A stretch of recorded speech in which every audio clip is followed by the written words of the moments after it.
Alright guys, the time is now for a showdown between the Empire led by Pimp Daddy Gelt and the Dwarves who are going to be led by Grandpa Gromby. So without further ado, let's jump right into this match and have some fun. So here in the front line, guys, well, which is pretty much our entire army, it's going to be a very heavy metal core of greatswords. So in total, we have 5 groups, and like I've said in other videos, greatswords are a little bit lackluster when you compare them to great weapon equivalents in other factions, but if you kind of team them up with the Warrior Priests of Sigmar, they can definitely do a pretty good job. So the Warrior Priest here, I have 2 of them. So one's going to be on the other side of the formation. Each is essentially going to be buffing probably 2 groups of infantry in total. That's about the kind of span of their radius.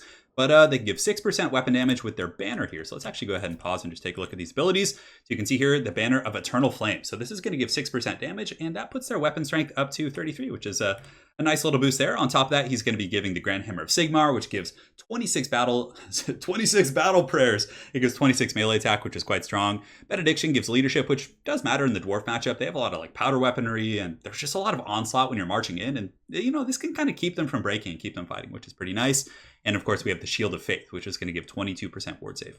So we have 2 warrior priests that are going to be teaming up with the greatswords in the front line. Hopefully we can mulch through the dwarf infantry. Greatswords actually do okay in this matchup. Yes, they're going to get pounded by thunders and artillery and things like that, and runes of wrath and ruin, but they can do pretty well against longbeards. I'm pretty sure they beat longbeards with great weapons pretty soundly, and they can handle pretty much everything below that as well. They're going to struggle a little bit against higher tier troops. Obviously, dwarven hammers will beat them, and ironbreakers will do very well, but you don't typically see a lot of those in this matchup. So greatswords in the entire front line here. The last troop that's going to be rounding them out, I think, is the Sigmar Sun. So I had a little bit of extra money, and it's nice to have an unbreakable troop here in the middle. And these guys, honestly, will do well against most of the low-tier dwarf troops. And yeah, they're just not a bad troop. I really like these guys quite a bit. So Sigmar Suns, double warrior priest. We're just going to be trying to brute force our way through the dwarves, which is usually a very tough proposition. But I wanted to see if the double warrior priest could do it. For our leadership, we of course have Pimp Daddy Gelt. One of the main reasons I brought him is because I wanted to go with the double warrior priest, and of course I wanted a caster as well. So we ended up with Balthazar Gelt smiling on his mighty steed Quicksilver. So he does have the final transmutation, going to be dropping that in the Dwarf Lords. That's pretty much it. Other than that, he's just going to be flying around and cackling on a steed. 2 groups of Reiksguard, one on this side of the map and one on the far side as well. Each of them is going to be following up with some handgunners. So we have the Silver Bullets stalking through the forest. So I figured this was the perfect map. And with the dwarves, you obviously don't have to worry about like, heavy cav play. Yes, they can have like vanguards of rangers that might be able to ambush you, but it's not likely. So we have the Silver Bullets here. We're going to creep up and get a line of sight right here and shoot, then pressure with the Reiksguard. And we're going to do the same thing on the other side with the Sterling's Revenge, who do actually have vanguard. So I was able to start out over there. So for my opponent's army, he does have a front line of dwarf warriors, 2 groups of thunders for his armor piercing. These guys definitely going to hurt really bad against my greatswords if he can get good lines of sight. In the secondary line here, he does have a couple of groups of Bugman's Rangers, which are also pretty good in pretty much every matchup. These guys are beastly in melee. 38 melee defense, 31 weapon strength. On top of that, they regenerate. Pretty good at taking out like some handgunners, for example. If they're able to turn and shoot at my Silver Bullets or my Free Company, these guys can generate some huge value. For his lord, he has Grandpa Gromby. He does have the Rune Axe of GROMBRINDAL, so this guy's going hard in the paint for sure. He's got a Flash Bomb, and GROMBRINDAL has no fear, of course.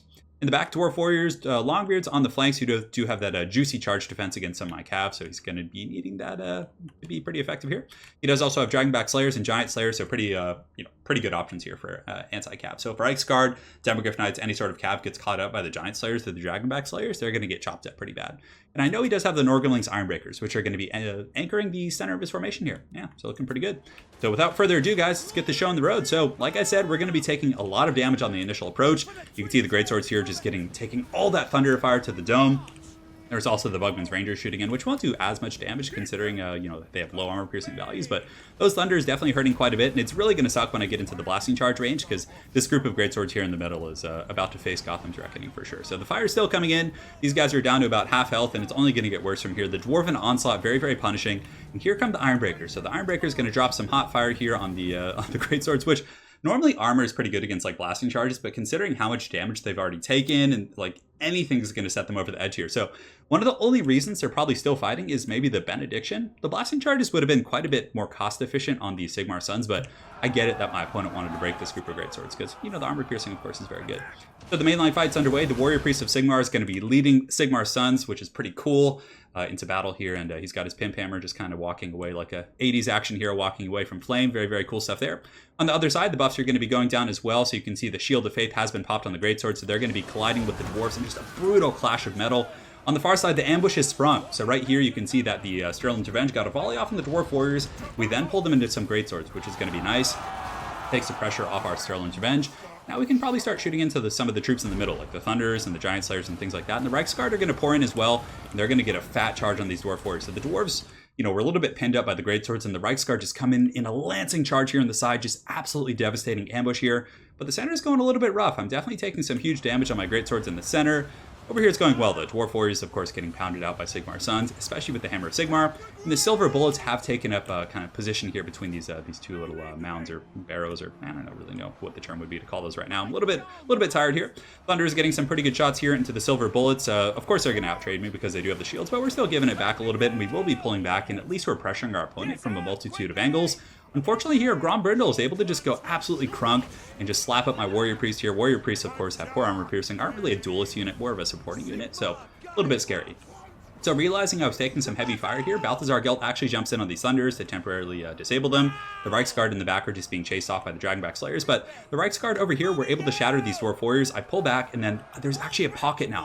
So if you guys look here, I can slip through here, Going this direction is a little bit dangerous because the Giant Slayers have a pretty good field right here, but I can pull up and through the center and maybe get on those Bugman's Rangers, which would be very nice. So the Greatswords, with the support of the initial support of, because the Warrior Priests are pretty much offline now, with the initial support of the Warrior Priests, we're able to do really well against the Dwarven Infantry, the Longbeards, Dwarf Warriors, all those guys getting chopped up. And this is a great situation. The Greatswords fighting up against the Giant Slayers. Granted, Giant Slayers, unlike regular Slayers, actually have really good armor piercing value, so it's going to be a little bit scary, but it's cost effective. I have way more models, 76 compared to their 60, I think, so we're going to be chopping through those guys. But it looks like the Slayer is able to outrun me. They're pretty fast with their 40 speed, definitely able to hoof it compared to the Greatswords of the Empire, who only have a 28 speed. Damn, that is really slow. But we get a good charge. The Reichsguard are able to charge into the Bugman's Rangers, but a beautiful kind of layering of fire here. You can see that there's a bit of a slope here on the hill, so the Thunders are able to get beautiful line of sight right here, and they're able to shoot into my Reichsguard, and it's just punishing fire coming in from these bad boys. Balthazar Gelt is up in the sky, kind of surveying things, looking to get another final transmutation. In the back, though, my Silver Bullets are providing some decent backfire here on the Thunders, who weren't facing them, so they weren't able to use their shields, which is nice, but the Greatswords were able to overwhelm the Dwarven flank. So we're able to break those Dwarf Warriors. The Longbeards of the Dwarves are still fighting, but now we have a ton of pressure on the back line, which is going to allow my Silver Bullets to push up and potentially get a better firing position. So you can see right now I'm going to be pushing them up now that I've compromised the position.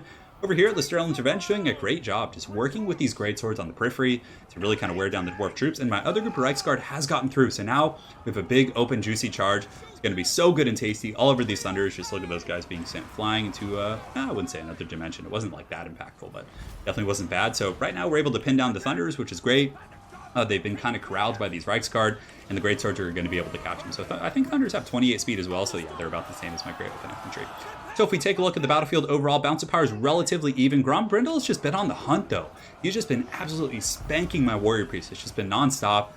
Definitely very relentless, some grudges to settle. So I get my last buffs off. I probably could have ran away. I think I was actually running for a while, but oh man, Grombrindal just coming in with the steel axe, decapitating my Warrior Priest. Oh man, look at that. You can see the Warrior Priest's head just right there. That is some brutal stuff. So the Rune Axe of Grombrindal doing some very, very good work. Balance of power a little bit in my opponent's favor. I mean, despite the fact that I'm getting a lot of good engagements, the Dwarves are standing firm. They're rallying here. The Giant Slayers are doing a pretty good job with their armor piercing against my Greatswords. You can see these bad boys definitely taking a bit of a karate chop here. But on the sides, though, the Sterling's Revenge are still shooting. I do have these Silver Bullets with some really good Overwatch fire. Greatswords should win this engagement versus Longbeards. And down here, this is going to be a really game-changing situation. So firstly, a lot of the Dwarf Warriors, the Thunders here are just getting pounded by the Greatswords. The Reichsguard coming in with another charge, just lancing in, Lance's couch, baby. And they're going to be coming right into those Dwarves right there and definitely doing some pretty good work. So yeah, those Dwarf Warriors and Thunders pretty much shattered off. So that's going to kind of creep me back into the game a little bit. Getting those guys off the battlefield is going to take away the Dwarven pressure, which means I can kind of ride around, outmaneuver the Slayers, and just charge wherever I please. Right here, the Greatswords are going to be probably engaging with the Dragonback Slayers, which is a very good engagement. Dragonback Slayers don't have the best AP. Greatswords, of course, will win that engagement, especially with their sheer numbers. Some of my Reichsguard do get caught up. I think I was trying to path through and I screwed that one up. But over here, you can see the Norgoblins Ironbreakers and their inexorable advance right here are going to be pushing on the Sterling's Revenge, and this was not fun. These guys just so tanky. They have the shields. They got 86 melee defense, so Sterling's Revenge is going to be falling back. I mean, they can fight. It's not going to be pretty. I might be able to do like 300-400 damage on those guys, but at the very least, I guess they're out of ammo anyway, so it's not too bad. But Balthazar Gelt's going to be landing on a Quicksilver here, just doing a bit of a rear charge, trying to slow these guys down to allow me to get another volley off. So we get a volley there. We're able to do, wow, that actually did a lot of damage, about 500-600, so that was beautiful. From here, we will be charging in with their Sterling's Revenge and also getting a rear charge with the Reichsguard. So here they come. We have the guys sandwiched and another charge coming in, doing huge work against those guys who obviously weren't braced because they were fighting. And now they were at 3,400 HP, and now they're down to 1,700. So great value so far. We don't want to stay and fight, though, because Dragonback Slayers are coming in, and that will be an absolute disaster. So if we look around, the Dwarfs don't have too much stuff in the backfield here. They do have some Thunders that have come back online, 25 models, doing some okay damage to my Greatswords. Over here, the fight between the Longbeards and Greatswords, very atrocious, partially because you can notice there's like a bit of an inefficient concave. So I should have spread them out and re-engaged them. I would have killed these guys a long time ago. The Silver Bullets here are going to be advancing as well, looking for opportunities, maybe going to pick off these Thunders, but also GROMBRINDAL here in the middle is a very, very good target. And finally, we're going to get that engagement of the Greatswords versus the Dragonback Slayers.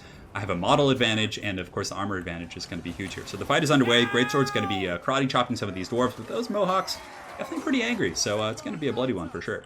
Over here, GROMBRINDAL and his 1 or 7 Giant Slayers. They're just finishing off the Sigmar Sun, so the Battle of the Unbreakable Lads. A true hero of the Empire right there, just kind of holding them in position, allowing his fellow handgunners to get in there and just do some huge work.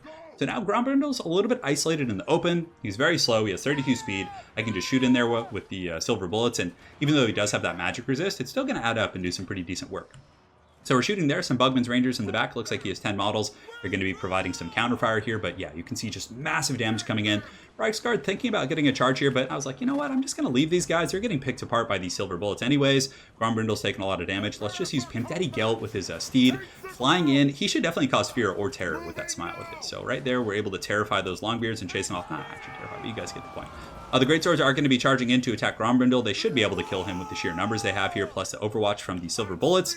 Over here, the Giant Slayer's trying to go after my Heavy Cap, but I do get a great charge right here on the Bugman's Rangers, able to just destroy those guys. They're shaken, have -4 leadership. Balthazar Gelt, the mere image of Balthazar Gelt flying overhead is able to send them wavering. The Giant Slayers, of course, are going to fight, but it's only one. Oh, Gelt coming in, just karate chopping that guy in the back, doing beautiful work right there. Over here, we do have the 26 Greatswords, who actually didn't do as well as I thought against the Dragonback Slayers, so very impressed here with the Dwarven Resilience.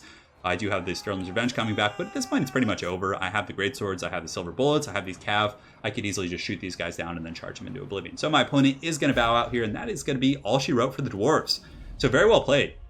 A super fun technical game, and I thought I was a little bit inefficient with the Warrior Priests. I let them get chased down by Gromby too easy. Granted, I didn't really have anything that could stop GROMBRINDAL. He really was like a force of nature that just hunted me, and I had to like save him for last. It was very tough. But initially, the Warrior Priest gave some very good buffs. As you can see, 85, 122, 136, 88. Very good kills on the Greatswords, which sometimes they just tend to get melted down a little bit in this matchup. Granted, my opponent didn't bring Runesmiths, which are very good with the Runes of Wrath and Ruin against Greatswords, but yeah, they still did very well. I like the build quite a bit. It was definitely a little bit more...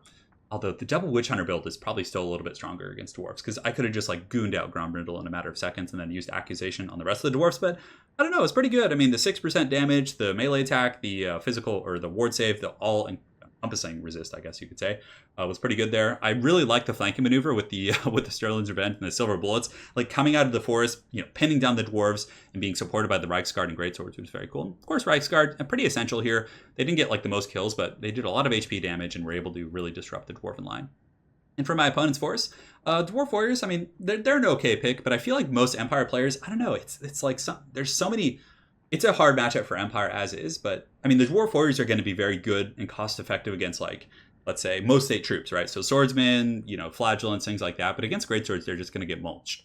I think if he had gone with like miners with blasting charges, it would have been way more cost-effective, plus given him more AP against the greatswords. Keeping a couple Longbeards like this just to keep your opponent honest is fine for sure. But aside from that, I like the Thunderers, I like the Bugman's Rangers, the Slayers, of course, always a menace. So maybe even just cutting like a couple Dwarf Warriors to get like a Runesmith would have been very, very good for him.